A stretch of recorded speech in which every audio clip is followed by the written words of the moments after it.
جی بسم اللہ الرحمن الرحیم. ستی صاحب بہت شکریہ جی اپنے شو میں دعوت دینے کا. ستی صاحب آپ بالکل صحیح کہہ رہے ہیں. آپ نے کیونکہ ایک سفر کی بات کی ہے, آج جس نتیجے پر ہم آئے ہیں وہ ایک سفر کے بعد ایک اس پوائنٹ پہ ہم آئے ہیں, اور میں تو جی اس سفر کا چلیں ایک سفر تو ایک مستقل ہوتا ہے, مگر مجھے وہ پوائنٹ یاد ہے جب 2022 میں غالباً سائفر لہرایا گیا تھا, اور میرے خیال سے امریکہ کے ساتھ پاکستان کے تعلقات کو ایک آلموسٹ ایک کرٹیکل ڈیمیج پہنچانے کی کوشش کی گئی تھی, ایک کرسی کے ہوس میں یا جو بھی سیاسی اس ٹائم پہ ایک انہوں نے اپنی ضرورت سمجھی, ان صاحب نے جو مسلط تھے. سائفر لہرایا گیا تھا پر غلطی سے دانستہ یا نادانستہ طور پر نام بھی لے لیا گیا تھا ملک کا. جی نہیں, اور باقاعدہ ایک شخص کا بھی نام لیا گیا تھا, ڈونلڈ لو کا نام لیا گیا تھا, اور وہ خیر ایک علیحدہ بات ہے کہ وہ امریکی سازش بعد میں پھر ایک امریکی سفارش میں تبدیل ہوگی, مگر وہ ایک علیحدہ کہانی ہے, وہ ہم آپ کے شو کے دوسرے حصے میں ڈسکس کریں گے.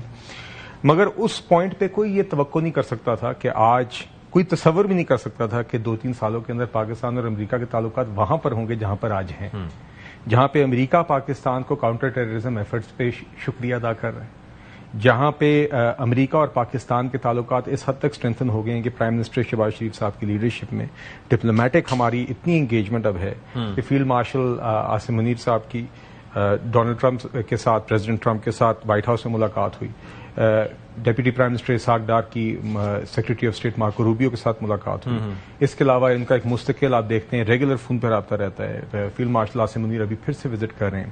پاکستان نے ایک ایسی ٹریڈ ڈیل سیکیور کی ہے جو کہ اپنے اس خطے میں ہمارے مین کمپیٹیٹرز کے مقابلے میں سب سے بہترین ٹیرف ہمیں ملا ہے, اور اس کے علاوہ انکریزڈ یا اضافی امریکی انویسٹمنٹ یا انویسٹمنٹ میں اضافے کی ایک کمٹمنٹ امریکہ کی طرف سے اور اسپیسیفک سیکٹرز میں علیحدہ ملی ہے.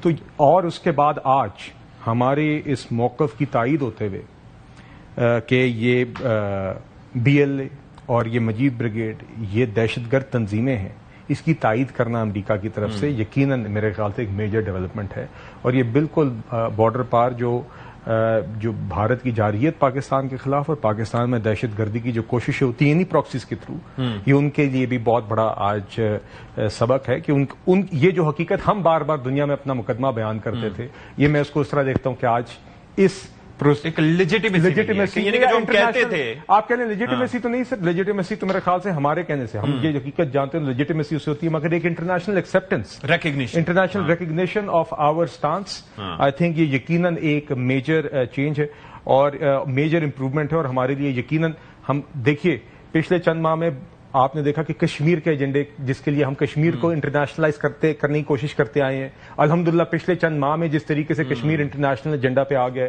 کافی عرصے سے ایسا نہیں تھا. اسی طرح آج پاکستان کے اندر جو دہشت گردی ہوتی ہے, جو دہشت گردی کے خلاف پاکستان قربانیاں دیتا ہے, جو جنگ لڑتا ہے, جو ہم بار بار کہتے ہیں کہ دہشت گرد تنظیمیں پاکستان میں دہشت گردی کر رہی ہیں, اس کی اس موقف کی انٹرنیشنل ایکسیپٹنس ہونا میرے خیال سے یہ میجر ڈیولپمنٹ ہے. اور یہ میں ضرور کہنا چاہوں گا چونکہ ناظرین دیکھتے ہیں تو یہ تنظیموں کا نام تو ہم لے لیتے ہیں, مگر یہ بھی یاد کرانا ضروری ہے کہ یہ وہی تنظیمیں جو جعفر ایکسپریس جیسے حملے میں جو ظلم کیا گیا پاکستانی شہریوں کے خلاف, جعفر ایکسپریس ثانیہ کے علاوہ خزدار کا بس اٹیک, یہی تنظیمیں جو اس کے پیچھے ہوتی ہیں, یہی وہ تنظیمیں ہیں جن کے خلاف روزانہ ہمارے جوان لڑتے ہیں. سیکیورٹی فورسز کے اہلکاروں کو جس طریقے سے نشانہ بناتے ہیں, وہاں پر لوگوں کو شناختی کارڈ چیک کر کے جس طریقے سے وہاں پر قتل کیا جاتا ہے, تو ظاہر ہے یہ ساری تنظیمیں اس کے پیچھے. اور بالکل جی, اور اس کا ایک آخری بات جو آپ نے ابتدائی میں کی کہ یقیناً اس کا ایک پریکٹیکل افیکٹ یہ ہوگا کہ ایک انٹرنیشنل ایکسیپٹنس ہمارے موقف کی اپنی جگہ, مگر ہم امید کرتے ہیں کہ اس کے نتیجے میں جو فنڈنگ جو ریسورسز ان تنظیموں کو ملتی ہے اس میں بھی ان کے لیے مشکلات آئیں گی, اور ہماری اس جنگ میں ہمیں مدد ملے گی. جنید صاحب, ایک تو آپ کی رائے, فرسٹ آف آل یہ بڑی کامیابی ہے سفارتی لحاظ سے, کیونکہ اور خاص طور پر کوشش تو انسان کرتا رہتا ہے, لیکن ایک خاص وقت ہوتا ہے جب دنیا ریسیپٹیو ہوتی ہے. I think this is the time. میرا اس کے اندر ٹیکنیکل پوائنٹ آف ویو سے کہ یہ چلے پابندی لگنا, لیکن اس کا ایکچوئل میں میننگ کیا ہے؟ کیا ان کے فائنینسنگ کٹ ہوں گے یا ان کے اوپر پابندی؟ کچھ کا میں نے بھی بیانیہ دیا, آپ ذرا الیبریٹ کیجئے گا کہ کیا ہوگا اب اس کے بعد. سب سے پہلے تو یہ جی بہت شکریہ ستی صاحب آپ کے لیے, اور جو پینلسٹ ہیں ویورز کے لیے بہت سلام اور دعائیں. سب سے پہلی بات تو یہ ہے جی کہ یہ جیسے بلال صاحب نے بھی بتایا ہے کہ الحمدللہ پاکستان کی اس لحاظ سے جیت ہے کہ میں جو میری لاسٹ اسائنمنٹ تھی اس میں جب میں کام کر رہا تھا تو ہمارا بہت دفعہ کانٹیکٹ ہوا امریکن انسٹیٹیوشن سے, باقی لوگوں سے. اچھا. اور امریکہ کی آپ کو پتہ ہی ہے کہ کافی سارے تھنک ٹینکس ہیں جو مختلف چیزوں پہ کام کرتے ہیں. تو وہاں پہ ایک جواب آتا تھا, بڑا ایک ٹپکل سینٹینس ہوتا تھا کہ there is no appetite in Washington for relationship with Pakistan یا لکنگ ٹورڈز افغانستان, اور ساؤتھ ایشیا جو ہے یہ اوبلیوین میں چلا گیا ہے. ابھی تو focus is towards Indo Pacific. ایک تو یہ چیز تھی, تو وہ ابھی الحمدللہ ٹائڈ ہیز ٹرنڈ. اور وجہ کیا تھی کہ Pakistan has performed very well Bunyan Marsoos میں. وفاج پاکستان پوری قوم, یہ پوری قوم کی فتح ہے, پوری قوم کی ایک لحاظ سے یہ فتح ہے کہ سفارتی محاذ پہ ہم آگے بڑھے. ابھی آتے ہیں, آپ نے جو فرمایا کہ جی یہ جب ٹیررسٹ ڈیزگنیٹ ہوتے ہیں تو کیا امپیکٹ ہوتا ہے, تو اس میں ٹیررسٹ جب یہ global terrorist network designate کر دیا جاتا ہے یونائٹڈ اسٹیٹس, تو یہ ان کے ایکٹ کے اندر ہے, ایکٹ 219 ہے, اف آئی ریمبر کریکٹلی. تو اس میں ہوتا کیا ہے جی کہ کوئی بھی یو ایس پرسن, کوئی یو ایس اینٹی, کوئی یو ایس آرگنائزیشن ان کو سپورٹ نہیں کر سکتی, فنڈ نہیں کر سکتی. ان کی ساری فنڈنگ بلاک, ان کی بینکنگ ٹرانزیکشن ساری بلاک ہو جائیں گی. جو سوئفٹ ہے اس میں یہ بلاک ہو جائیں گے. ان کی ایکسٹریڈیشن ہو سکتی ہے فرام ویریس کنٹریز جو ایئرلائنز ہیں. اچھا, ان کے جو ایئرلائنز ہیں وہ بھی پھر normally they follow the footstep of United States کہ جب انہوں نے ٹیررسٹ ڈیزگنیٹ کر دیا ان کو گلوبل ٹیررسٹ, تو وہ بھی کر دیں گے. Last but not the least کہ جو کاؤنٹر ٹیررزم میں کوآپریشن ہے اس کے اندر یہ ایک لیجیٹمیٹ ٹارگٹ آ جائے گا for the United States also. تو اس میں انٹیلیجنس شیئرنگ ہے, اس میں جو ہمارے انٹیلیجنس بیسڈ آپریشنز ہوتے ہیں اس میں بہت ساری چیزوں میں ہیلپ ہوتی ہے. اور last but not the least it is quite likely کہ اس کے لیے پاکستان کو انٹیلیجنس شیئرنگ کے علاوہ کوئی اکوپمنٹ کی میں کوئی ڈرونز میں باقی چیزوں میں بھی کوئی ہیلپ ہو جائے. اچھا, بڑی میں وہی ڈیٹیلز دیکھ رہا تھا. آپ یہ دیکھیں کہ اسٹاک ایکسچینج پر حملہ, پھر یہ چین کے سفارت خانے پر حملہ, تو دیر از اے لانگ لسٹ. وہ شاری بلوچ کا جو حملہ تھا آپ کو یاد ہوگا کہ وہ اساتذہ پر ہوا تھا. اس میں اگر آپ مجھے الاؤ کریں تو میں صرف یہ کہنا چاہوں گا کہ اگر دیکھیں تو اس کا ایک جو پرائم ٹارگٹ ہے اس ساری ایفرٹ کا, that is China and CPEC. China سے زیادہ ہمارے لیے تو سی پیک امپورٹنٹ ہے. تو سی پیک کیا ہے جی؟ سی پیک ایک لائف لائن ہے پاکستان کی جو گوادر تک چلے گی, اور اگر کامیاب ہوتی ہے تو سب کو روزگار ملے گا, خوشحالی آئے گی, اور یہ ٹیررزم جو ہے وہ آٹومیٹیکلی جو ہے وہ ختم ہو جائے. ٹھیک ہے. شیر افضل مروت صاحب, سر آپ سے یہ جاننا اس لیے بھی ضروری ہے کہ ابھی ریسنٹلی آپ امریکہ کے دورے پر بھی تھے, اور ظاہر ہے کہ اس آپریشن کے بعد, بنیان مرصوص مارکہ حق کے بعد جس طریقے سے ہم نے دشمن کے دانت کھٹے کیے, اور جب آپ برابری کی بنیاد پر بڑھ کے جواب دیتے ہو تو آپ کی عزت میں بھی اضافہ ہوتا ہے. آئی ایم شیور کہ آپ نے امریکہ میں بھی یہی دیکھا ہوگا. ایک تو آپ کا پرسپشن وہاں کیا رہا, دوسرا یہ ہے کہ یہ کتنی بڑی کامیابی آپ دیکھتے ہیں سفارتی محاذ پہ کہ پاکستان اس وقت ہیز دا اپر ہینڈ. جی بہت شکریہ. امریکہ میں پاکستانیوں سے ملا اور یونائٹڈ نیشنز میں ایک اجلاس میں پارٹیسپیٹ کیا, وہاں ایڈریس بھی کیا. دنیا بھر کے جو ممبر ممالک تھے ان کے پارلیمنٹیرینز بھی تھے, اور پاکستان کے حوالے سے جو صورتحال ہیں وہ بھی ڈسکس ہوئی. اس میں کوئی دوسری رائے نہیں ہے کہ افواج پاکستان نے بیان المرصوص میں جس کارکردگی کا مظاہرہ کیا ہے وہ ایک تو انتہائی غیر متوقع تھی, کیونکہ کافی عرصے سے اس طرح کی جنگ نہیں ہوئی تھی, اور ہمیں اپنی ٹیکنالوجی کا اتنا اندازہ نہیں تھا. اور یقیناً جو کامیابی ملی ہے, جس انداز میں جنگ ختم ہوئی ہے, اور جو دنیا بھر میں ہندوستان کی سکی ہوئی ہے ان کے آرمڈ فورسز کی اور بالخصوص ایئر فورس کی, اس سے پاکستانیوں کو جو ہے ایک تو ایک اپر ایج سا محسوس ہوا ہے کافی عرصے بعد, بہت ساری جنگوں کے بعد. شاید پہلی دفعہ ہے کہ تھوڑا بہت محسوس کیا کہ ہم نے اپنے ازلی موذی دشمن کو جو ہے شکست دی ہے. اور دوسری بات یہ ہے کہ عالمی برادری میں بھی جو بھی جیتنے والی قوم ہوتی ہے وہ یہ سمجھتی ہیں کہ اس طرح کے موقعوں میں اگر کامیابی مل جاتی ہے تو ذرا آدمی جو ہے وہ انٹریکشن میں یا ملنے میں محسوس کرتا ہے فخر. جی جی. اور سفارتی سطح پر بھی میرا خیال ہے ابھی جو ٹیرف کے معاملات ہو یا جو جس طرح جنگ کے فوراً بعد انہوں نے آبی جنگ شروع کرنے کی دھمکیاں دی اور جس سے پھر وہ باز آ گئے, تو میں یہ سمجھتا ہوں کہ اوور آل جو ہے ہم پاکستان جو ہے وہ اس کا ایج جا رہا ہے، چاہے سفارتی ماحول ہو، چاہے جنگ ہو، چاہے بین الاقوامی ڈپلومیسی ہو. اور ایک بات ہے، ابھی جو تازہ ترین انہوں نے ان کے ایئر فورس چیف نے بات کی ہے، اس سے جو ہے کہ مزید سبکی ہوئی. آپ کو 3 ماہ بعد یاد آ گیا، آپ نے خواب دیکھ لیا کہ جو 3 ماہ پہلے جو جنگ ہوئی تھی اس میں پاکستان کو ہم نے ایئر ڈیمیج کیا تھا. اتنے جہاز گرنے کے بعد صدمے میں تھے وہ. آپ کو کس چیز نے روکا تھا یہ کامیابیاں اس وقت کلیم کرنے سے؟ اور ویسی دنیا بھر کا قانون ہے کہ اگر کسی مخالف کے خلاف آپ نے کوئی موقف لینا ہوتا ہے تو وہ آپ at the very first instance لیتے ہیں. ایسے 3 ماہ کے بعد. تو بہرحال اس پہ ٹھیک ہے. ایک اور چیز بتائیے گا بلال صاحب کہ ایک تو یہ کہ یہ جو ٹیرف کا آپ نے تذکرہ کیا، اب ظاہر ہے کہ جو نئے سیئرز ہوتے ہیں ان کا اپنا موقف ہوتا ہے کہ جی پہلے 5% تھا، اب 19% کر دیا تو یہ ہمارے لیے فائدہ مند کیسے ہوگا ان کمپیریزن. یہ جو ٹیرف کی بات ہو رہی تھی، ٹھیک ہے، ایک تو میں چاہوں گا کہ اس پہ تھوڑا سا آپ اپنا نقطہ نظر دیجیے گا.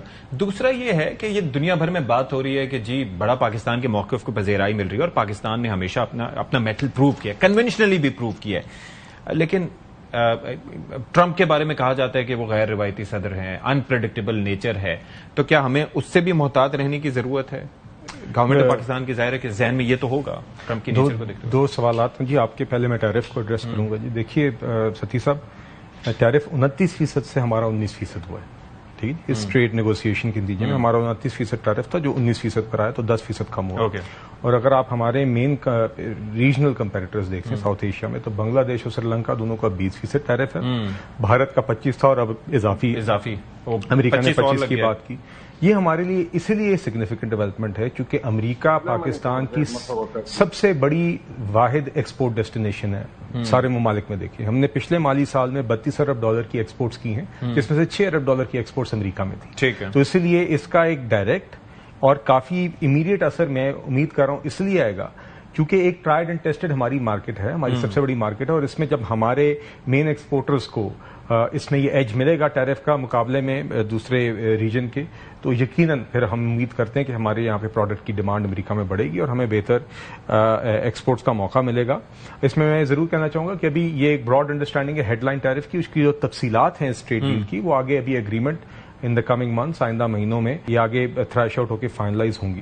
دوسری بات جو بڑی خوشائند ہے اس میں وہ جیسے میں نے آپ سے کہا کہ امریکہ نے یہ کمٹمنٹ شو کی ہے کہ وہ پاکستان میں انویسٹمنٹس میں اضافہ کرے گا. ہاں جی. اور اس میں انرجی سیکٹر ہے، مائنز اینڈ منرلز ہے، آئی ٹی ہے، کرپٹو کچھ ایکسپلورنگ کی بھی بات کی ہے جی. تو وہ آئل اینڈ گیس ایکسپلوریشن کے اوپر بھی دیکھیے اس طرح ہوتا ہے کہ پھر دونوں ممالک کے متعلقہ جو ڈپارٹمنٹس ہوتے ہیں، یہاں پہ منسٹری آف پیٹرولیم ہوگی، وہاں سے انرجی ڈپارٹمنٹ ہوگا، واپس پہ بات چیت کر کے پبلک سیکٹر اور پرائیویٹ سیکٹر دونوں میں اپرچونیٹیز جو ہیں وہ ایکسپلور کی جائیں گی. اس کا ایک پورا طریقہ کار ہوتا ہے، مگر یہ کمٹمنٹ شو کرنا آئی تھنک یہ بھی ہمارے لیے بڑی خوشائند بات ہے. اور انشاءاللہ میں امید کرتا ہوں کہ اس سے ہماری انویسٹمنٹس میں بھی اور ایکسپورٹس دونوں میں، فارن ڈائریکٹ انویسٹمنٹ میں بھی اور ایکسپورٹس دونوں میں ہمارا اضافہ ہوگا. We need F D I انشاءاللہ. اب آگے اور دیکھیے جی، اور exports as well as F D I. دوسری جو آپ نے بات کی ستی صاحب، دیکھیے بات یہ کہ ہمارے لیے امریکہ ہمیشہ ایک اسٹریٹجک پارٹنر ہے. پریزیڈنٹس آتے ہیں جاتے ہیں، مگر میرے خیال سے جو پریزیڈنٹ ٹرمپ کی ایڈمنسٹریشن میں جو کردار ادا کیا گیا ہے وین ہی کیم ان، تو اس ٹائم پہ لوگوں کی اسکیپٹسزم تھا. مگر میرے خیال سے جتنا ہمارے تعلقات اس ایڈمنسٹریشن کے دوران، اس میں یقیناً ہمارا جو جنگ کے دن تھے 6 سے 10 ماہ کے دوران، جس طریقے سے ہم نے بطور ایک قوم سب سے پہلے جس طرح ملٹریلی وہ جنگ لڑی، جس طرح ڈپلومیٹک سطح پہ اپنے آپ کو کنڈکٹ کیا، پہلے صبر کیا اور نیشنل سیکورٹی کمیٹی کی بھی جو پہلی آپ کو یاد ہوگا جو بریفنگ جو اسٹیٹمنٹ آئی تھی بالکل آغاز میں اور بعد میں بھی، میجرڈ، ریسپانسبل، میچور. اور اس کے نتیجے میں اسی دورانیے میں آپ نے دیکھا کہ پاکستان اور امریکہ کے درمیان ان جنگ کے دنوں میں روابط بہت زیادہ بڑھ گئے تھے اور اس کے نتیجے میں ایک وہ because initially J D Vance said کہ we got nothing to do with this war and then they had to intervene. But then اس میں جو ان دنوں میں جو ڈپلومیٹک کنیکشنز رہے، اس کے نتیجے میں جب ہم جنگ جیتے اور اس کے بعد جو امریکہ کا کردار جو پرائم منسٹر شہباز شریف صاحب نے بھی سراہا، وہ اپنی جگہ دیکھیے ہم چاہتے ہیں کہ ہم نے اسی اسٹریٹجک پارٹنرشپ کو اسٹرینتھن کرنا ہے. اور اگر پریزیڈنٹ ٹرمپ اور ان کی ایڈمنسٹریشن اس میں اسی طرح کردار ادا کرتے ہیں تو اس کو خوشائند سمجھیں گے. مگر میں یہ بات ضرور کہنا چاہوں گا، اور یہ بات بہت اہم ہے آپ کے سوال کے تناظر میں، کہ اس کا ہرگز مطلب نہیں ہے کہ it is at the cost of any other strategic partnership. آپ نے دیکھا کہ ایک ہی وقت میں جب امریکہ کے ساتھ ہمارے تعلقات بہتر ہوئے تو چائنا کے ساتھ بھی مزید اسٹرینتھن ہو. یہ ضروری ایک ہی وقت میں ہمارے ایران کے ساتھ بھی اسٹرینتھن ہو, سعودی عربیہ کے ساتھ بھی اسٹرینتھن ہو, قطر کے ساتھ بھی ہوئے, ٹرکی کے ساتھ بھی ہوئے, سینٹرل ایشین اسٹیٹس کے ساتھ بھی ہو, یہاں تک کہ رشیا کے ساتھ بھی آپ نے دیکھا کہ ہماری انگیجمنٹ انکریز ہوئی. طارق فاطمی صاحب کی سرگل لیپ ٹاپ سے ملاقات ہوئی. That means we are not putting all the eggs in one basket. جی الحمدللہ we are strengthening diplomatically across the board at the same time. ٹھیک ہے جنرل صاحب, آپ کچھ رسپونڈ کرنا چاہیں کہ how careful we need to be. سب سے پہلی بات تو یہ جی کہ جیسے ہم پہلے تھوڑی دیر پہلے بات کر رہے تھے اور میں بلال اظہر کیانی صاحب نے بھی فرمایا اور مروت صاحب نے بھی کہ ہمارا ریلیشن شپ جو ہے بہت پرانا ہے and it has to be broad based ہونا چاہیے. اور براڈ بیسڈ میں ہم اکانومی کو لیں, آئی ٹی کو لیں, نیچرل ریسورسز کو لیں, کاؤنٹر ٹیررزم کو لیں, سیکیورٹی کو لیں, سب چیزوں کو لیں. پہلی بات تو یہ ہے. اور بیلنس جیسے بات ہو گئی ہوئی ہے کہ ہمارے اپنے اسٹریٹجک انٹرسٹس ہیں and it is for the first time کہ آپ you are not talking through media and you are not blaming each other when it comes to USA اور پاکستان کو, بلکہ آپ ایک انڈرسٹینڈنگ کے ساتھ آگے بات کر رہے ہیں. نمبر 1 یہ ہو گیا. نمبر 2 میں 2 چیزیں ایڈیشنلی آپ سے بات کرنا چاہوں گا کہ ایک جو انڈین جو میڈیا اس میں پروپیگنڈا چل رہا ہے کہ جی فیلڈ مارشل عاصم منیر نے شاید وہاں پہ بیٹھ کے کوئی بڑی دھمکیاں دے دی ہیں, کوئی بہت سارے لوگ باتیں کر رہے ہیں. He's a soldier, he speaks like a soldier. جب ہم نے کہا کہ جب پانی بند کرو گے تو this will be act of war. صحیح بات. ایکٹ آف وار ہوتا ہے تو اس کا جواب اگر وہ کریں گے تو وہ وار کی صورت نہیں ہوگا, خواہ انہوں نے میزائل کا کہا یا کچھ کہا. جہاں تک نیوکلیئر والی سائٹ کا بات ہے, بہت ساری کنٹریز اس دنیا میں تھیں اور شاید ابھی بھی ہیں جو دے وانٹ کہ پاکستان کو ڈی فینگ کر دیں کہ پاکستان جو ہے اس کے پاس نیوکلیئر کیپیبلٹی نہ رہے. تو ظاہر ہے پاکستان اس کو پوری اچھی طرح گارڈ کرے گا. اور جب بھی کوئی خدا نخواستہ ایسی بات ہوتی ہے which is not a desirable situation, جیسے میں کہتا ہوں کہ نیوکلیئر ویپنس تو وار سٹاپ کرنے کے لیے ہوتے ہیں, ڈیٹر کرنے کے لیے ہوتے ہیں, وار فائٹ کرنے کے لیے نہیں ہوتے ہیں. اور اگر خدا نخواستہ ایسی حالت ہوتی ہے تو ظاہر ہے وہ تو پوری دنیا افیکٹ ہو جاتی ہے, ناٹ ہاف دا ورلڈ, پورا دنیا افیکٹ. تو اس میں موقف وہی ہے نا کہ ہم کوئی ایسی دنیا نہیں دیکھتے جس میں پاکستان نہیں چاہتے. We don't want a nuclear war, we do not want to start a war with India. India کو ہمیں کیسز بلائے نہیں دینا چاہیے, وجہ نہیں دینی چاہیے. ہم تو اچھے ریلیشن چاہتے ہیں سب نیبرز کے ساتھ اور جتنی بھی پاورز ہیں دنیا کی بڑے والے پاورز ان سب کے ساتھ we want to have good relation, کیونکہ ہم نے ملک کو ڈیولپ کرنا ہے اکنامکلی. ٹھیک ہے. Thank you so much general صاحب فار یور ٹائم. بہت شکریہ. We'll take a break here. Break کے بعد واپس آئیں گے اور تھوڑا سا سیاسی معاملہ ڈسکس کریں گے. حاضر ہوتے ہیں. ناظرین کرام, بریک کے بعد پروگرام میں ایک بار پھر سے خیر مقدم. اور اب ظاہر ہے کہ جشن آزادی سر پہ ہے اور ظاہر ہے کہ وی آر ویری پراؤڈ کہ ہم سیلیبریٹ کرنے جا رہے ہیں, کیونکہ مارکہ حق اور بنیان مرصوص کے بعد یہ بڑا بنتا ہے کہ ہم ایک بھرپور طریقے سے اپنا آزادی کو سیلیبریٹ کریں. اور اب ہمیں یہ بھی سمجھ آتا ہے کیونکہ اس جنریشن میں سے کئی لوگوں نے اب دیکھا ہے کہ جنگ کیا ہوتی ہے, اس کے خطرات کیا ہوتے ہیں اور نو کانٹیکٹ وار جو ہے اس کے خطرات کیا ہیں. کیونکہ پہلے تو یہی ہوتا تھا کہ جنگیں پروفیشنلز کے درمیان لڑی جاتی ہیں, لیکن اب ہم دیکھ رہے ہیں کہ تحریک انصاف کا سلسلہ کچھ الگ ہے. 5 اگست کو انہوں نے ایک پروٹیسٹ کیا, آپ کہہ رہے ہیں 14 اگست کو, پہلے کہہ رہے تھے پروٹیسٹ کریں گے. اب کچھ اور بیانات سامنے آئے تو میں چاہوں گا کہ آپ کو ذرا ایک مختصراً ایک جھلک ان کی دکھا دوں اور پھر بات کرتے ہیں اپنے مہمانوں سے. دیکھیں, ہم جشن آزادی منائیں گے, بالکل پاکستان ہے, پاکستان کی ہم جشن منائیں گے. اس آزادی کے ساتھ ہم خان صاحب کی رہائی کے لیے بھی آواز اٹھائیں گے. 14 اگست جشن کا دن ہے, پوری قوم جشن مناتی ہے, ہم جشن منائیں گے. جشن کا دن ہے, یہ احتجاج کا دن نہیں ہے. جو جشن آزادی کے حوالے سے ہمارا پروگرام ہے, ہم جشن آزادی منائیں گے. 14 اگست کا پروگرام ہمارا جشن ہے, جشن آزادی ہوگی. احتجاج نہیں ہے. اگر کسی نے آپ کو یہ کہا ہے تو یہ بالکل غلط کہا ہے. قطعاً بھی کوئی احتجاج نہیں. آزادی کے دن کوئی احتجاج نہیں کرتا. اگر کوئی آدمی یہ کہہ رہا ہے کہ صرف احتجاج ہوگا تو وہ پارٹی کی خلاف ورزی کر رہا ہے. شیر افضل مروت صاحب, آپ کی پریڈکشنز پہلے بھی 5 اگست کے احتجاج سے متعلق کافی کلیئر تھیں. اب تو یہ بیانیہ کچھ الگ ہو گیا ہے, تو آپ اس کو کس طریقے سے تھوڑا سا اس کی اگر ڈسائفر کرنا چاہیں, یہ کیا ہے, اب کیا ہوگا 14 اگست کو؟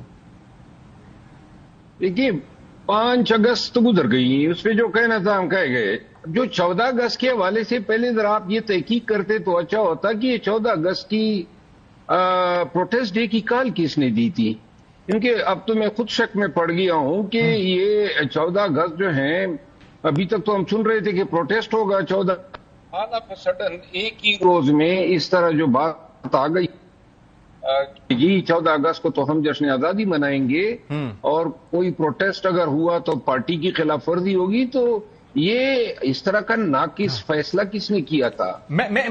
ایک وداؤٹ ویسٹنگ فردر ٹائم میں چاہوں گا کہ آپ کو پتہ لگے کہ کس نے کیا تھا یا کیا. علیمہ خان صاحبہ اس متعلق کیا کہتی ہیں، ذرا سن لیجئے. انہوں نے اپنی جو قیادت ہے ان کو بھی پیغام بھیجا ہے، آپ جیل سے نہ گھبرائیں، آپ کسی چیز سے نہ گھبرائیں، آپ نے 14 اگست کو ہمت کر کے ضرور نکلنا ہے، لوگوں کو آپ نے موبلائز کرنا ہے، تحریک چلے گی. اگلی ڈیٹ جو عمران خان نے دی وہ 14 ہے. اگلی ڈیٹ عمران خان نے دیا وہ 14 ہے، یہ 6 اگست کو کہا تھا علیمہ خان صاحبہ نے. جی شیر افضل صاحب. اچھا، یہ جو بیان ہے نا محترمہ علیمہ خانم کا، اس سے یہ واضح نہیں ہے کہ 14 اگست کو نکلنا ہے، لیکن پروٹیسٹ کا لفظ تو انہوں نے نہیں کہا ہے، اور یہ گمان کر لیا گیا کہ گویا 14 اگست کو پروٹیسٹ ہوگا. یعنی جب یہ ہم سے بھی سوال ہوتا تھا تو کوئی مناسب جواب نہیں دے پاتے تھے کہ 14 اگست کو کریں گے. نہیں تو وہ کہہ رہی ہیں کہ جیلوں سے نہ گھبرائیں، پروٹیسٹ سے نہ گھبرائیں، جشن آزادی منائیں گے. جشن آزادی مناتے ہوئے تو کوئی نہیں گرفتار کرے گا. دیکھیے اب تو بات ہی مطلب ختم ہو گئی ہے نا، اور میرا خیال ہے تحریک انصاف نے بڑا دانشمندی پر مبنی فیصلہ کیا ہے کہ 14 اگست کو جو ہے کوئی پروٹیسٹ نہیں ہوگا، کیونکہ بڑی ہی کنفیوژن پیدا ہوئی تھی. ادھر آپ نے پاکستان کا جھنڈا لہرانا ہے، پاکستان کے نعرے لگانے ہیں، اور دوسری طرف اگر آپ نے پروٹیسٹ کرنی ہے تو اس کا مطلب ہے کہ سیم ڈے آپ احتجاج بھی کر رہے ہیں.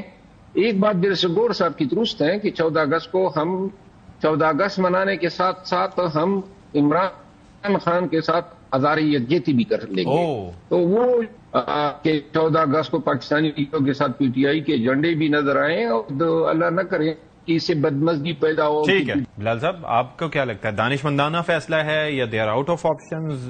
کیا آپ کا کیا نظریہ اس پہ؟ میں آپ کو ستی صاحب، میرا اس پہ موقف یہ ہے کہ میرے لیے یہ ایک نان ایونٹ ہے.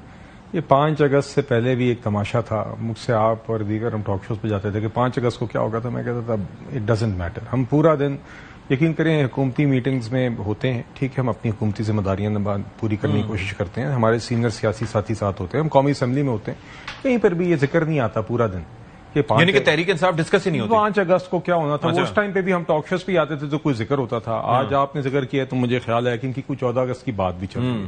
دیکھیے حکومت کی یہ ترجیحات میں شامل نہیں ہے. بہرحال 5 اگست کو ان کی وہ کال دینا جو ہمیں پہلے سے پتا تھا کہ کچھ نہیں ہونا اور نان ایونٹ ہونا ہے، پھر بعد میں کچھ نہ ہونے کے بہانے بھی یہ دیتے رہے.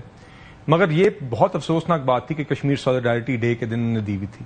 اب یہ سوال ہی اٹھنا، یہ ڈسکشن ہی اٹھنا، یہ موضوع ہی ہونا کہ 14 اگست کے دن پی ٹی آئی احتجاج کرے گی کہ نہیں، میری تو سمجھ سے یہ سوچ پائے. اور اس سے میسج کیا جاتا ہے؟ دیکھیے بات جی بالکل. اور ستی صاحب دیکھیے میرے نزدیک بات صرف اتنی ہے کہ ہم کہتے ہیں کہ آپ اپنا سنجیدہ کردار اپوزیشن میں یا قومی اسمبلی میں خیبر پختونخوا میں ادا کریں، ہم اس کا خیر مقدم کریں گے. اسٹینڈنگ کمیٹیز میں آتے ہیں، بجٹ پہ بات ہوتی ہے، جہاں پہ کنسٹرکٹیو بات ہوتی ہے ہم اس کا خیر مقدم کرتے ہیں، تو اس طرف آئیں. دوسری بات یہ ہے کہ میرا خیال ہے اگر 14 اگست سے پہلے اگر ایک چیز پی ٹی آئی کر سکتی ہے تو کم از کم علی امین گنڈا پور کے ان بیانات کو ہی کنڈیم کر دے جو پچھلے 1 ماہ میں انہوں نے اپنی افواج کے خلاف ادا کی، جن کو بنیاد بنا کر ایف اے ٹی ایف میں بھارت اپنا مقدمہ لڑا ہے. ایسا ہے نا، جمع کرایا انہوں نے کچھ اس طرح. جی اس طرح کی بات میں نے خبر میں دیکھی تھی کہ لوگ گرفتار ہوتے ہیں، چھوڑ دیتے ہیں. نہیں جی. اور اس کے علاوہ انہوں نے بہرحال میں وہ لفظ نہیں دہرانا چاہتا، نہ ہی میں آپ سے گزارش کرنا چاہتا ہوں کہ وہ کلپ چلائیں جو پریس کانفرنس نے شاید کے پی ہاؤس میں یہاں پر کی تھی، جہاں پر وہ وہی الفاظ اپنی افواج اور دہشت گردی کے مطابق پاکستان میں دہشت گردی کے مطابق ادا کر رہے تھے جو مودی کرتے ہیں.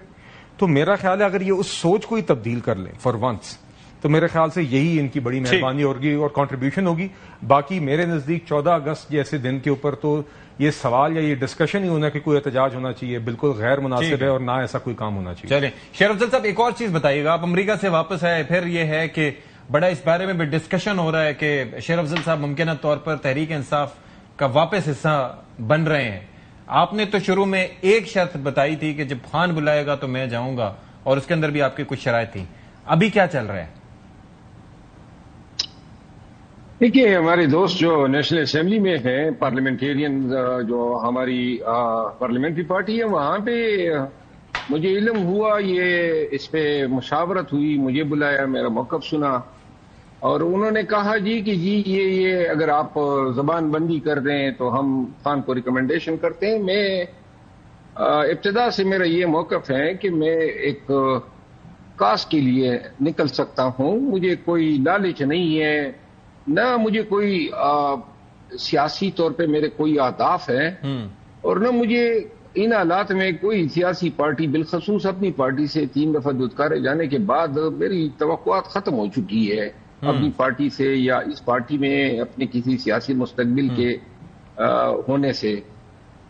البتہ میں یہ ضرور چاہتا تھا کہ اگر پاکستان کی رہائی کے لیے یا جمہوریت کی بالادستی کے لیے یا بنیادی انسانی حقوق کے لیے یہ احتجاج چلانا چاہتے ہیں جو میرا شعبہ رہا 9 مئی کے بعد، اور تو میں اپنی خدمات دے سکتا تھا، لیکن نہیں تو یہ زبان بندی کا مقصد کسی خاص شخصیت کے خلاف یا پھر کیا وہ تھا کہ آپ اپنے کوئی ایکس کے پروفائل پہ شعر لکھ کے لگا دیں کہ عجب دستور زبان بندی ہے تیری محفل میں کہ یہاں بات کرنے کو ترستی ہے زبان میری، اور خاموش بیٹھے رہیں؟ کیا چاہتے ہیں؟ دیکھیے میرا خیال ہے کہ شاید میرا پیغام بار بار میں نے دیا، کوئی سمجھ نہیں پایا. اچھا، وہ یہ ہے کہ میں پاکستان تحریک انصاف میں 3 دفعہ دھتکارے جانے کے بعد میرے کوئی شوق اب مزید نہیں رہا ہے، نہ کوئی خواہش رہی ہے، نہ میں کوئی اپنا مستقبل وہاں پہ سیاسی دیکھ رہا ہوں. اچھا، it is very clear to me, it is very clear to me. البتہ میں اپنا ایک کاز کے لیے ایک کردار ادا کر سکتا تھا، اور اس کے لیے میری 2 شرائط تھی کہ ایک تو مجھے جو رویوں کا سامنا کرنا پڑا اس پہ تعصب کا اظہار ہو، اور دوسرا احتجاج کی اگر ذمہ داری دینی ہے تو کوئی مداخلت نہ کرے. لیکن اس اجلاس کے فوراً بعد یا مشاورت کے بعد جو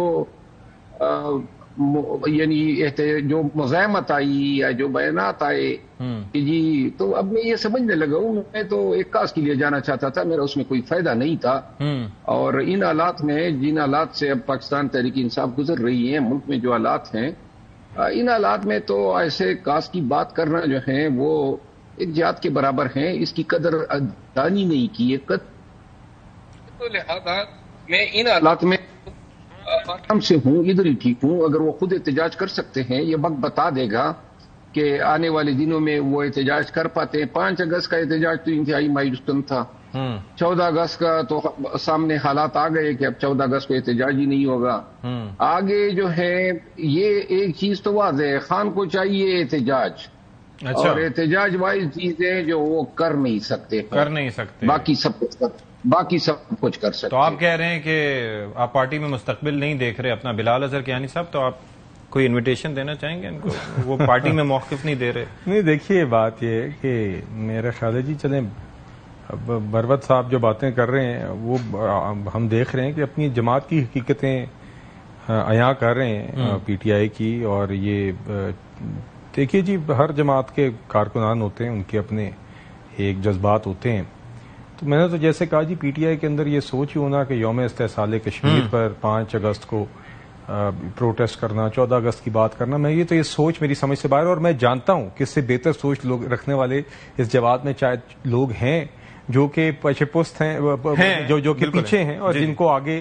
تو بہرحال دیکھیے، ہم یہ کہتے ہیں، اور میں آپ سے اکثر کہتا ہوں ستی صاحب کہ آپ کو مجھے بلانے کی ضرورت نہیں ہے.